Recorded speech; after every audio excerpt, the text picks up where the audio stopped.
la crise de la prise de conscience, de mondialisation économique.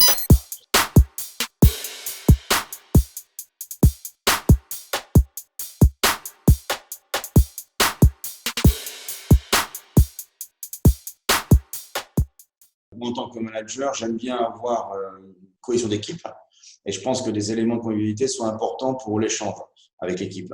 Ce qu'on va peut-être conserver, c'est vis-à-vis de l'extérieur, j'ai envie de dire, sur des règles d'accueil. Vous savez, quand on a des visites, quand on a des fournisseurs, peut-être qu'on va conserver certaines règles de moins de convivialité pour des raisons tout simplement de sécurité sanitaire. Je pense que dans tous les cas, cette crise va avoir des traces dans l'entreprise et dans notre fonctionnement, dans l'entreprise et à l'extérieur surtout. J'ai envie dans l'entreprise de retrouver notre univers de convivialité, mais je pense qu'en effet, avec nos fournisseurs extérieurs, on va plus être codifié dans les normes internationales qu'on peut trouver en Asie ou même parfois aux États-Unis où vous avez quand même spontanément une distanciation. On ne s'embrasse pas comme spontanément le fait en France. Tout ça va se mettre en place, j'ai envie de dire naturellement, imposé par une crise sanitaire qui n'est pas du tout résolue, parce que là, on parle de déconfinement, mais rien n'est résolu.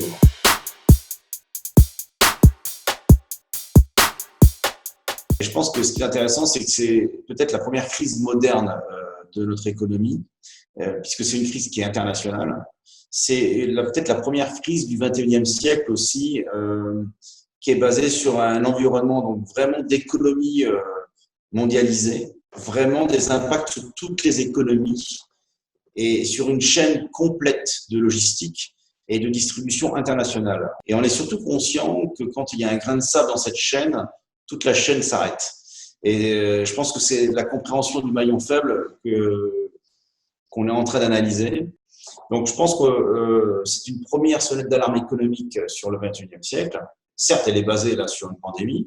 Elle aurait pu être basée sur un accident climatique ou sur autre chose. Alors que là, on est dans une crise qui est logique, qui est liée complètement à notre humanité, à notre vie sur Terre, qui est une crise virale et qui a un impact économique considérable.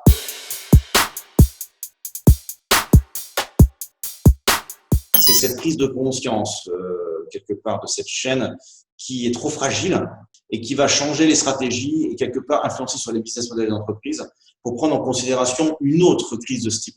Prendre conscience qu'on dépend trop de nos fournisseurs éloignés, on va dire, que ce soit à Chine ou aux États-Unis, et qu'on a besoin de retrouver des fournisseurs beaucoup plus proches, dans la zone euro notamment, pour s'assurer de problèmes logistiques et aussi dans nos clients, dans notre distribution, de s'assurer qu'en fait, on puisse travailler plus dans une approche locale et maîtriser mieux à la fois la chaîne des appros comme la chaîne de distribution.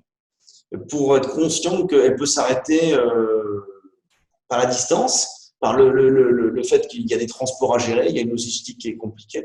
Ce qui se passe actuellement est très intéressant à vivre, très complexe, très compliqué. C'est dévastateur en termes économiques et en termes de chiffre d'affaires, en termes de rentabilité d'entreprise. Mais d'un autre côté, c'est une vraie émulation intellectuelle qu'on peut avoir en ce moment si on veut se projeter pour demain.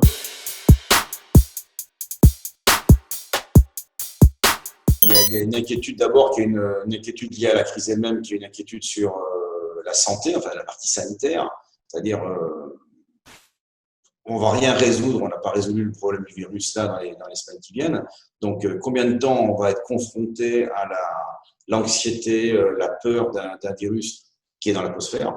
Et il y a l'impact économique, clairement, sur les entreprises, qui font que les entreprises vont perdre du chiffre d'affaires, de la rentabilité, et vont entraîner donc une récession, des licenciements, donc un appauvrissement quelque part de nos sociétés. Donc c'est quand même lourd, c'est lourd de conséquences.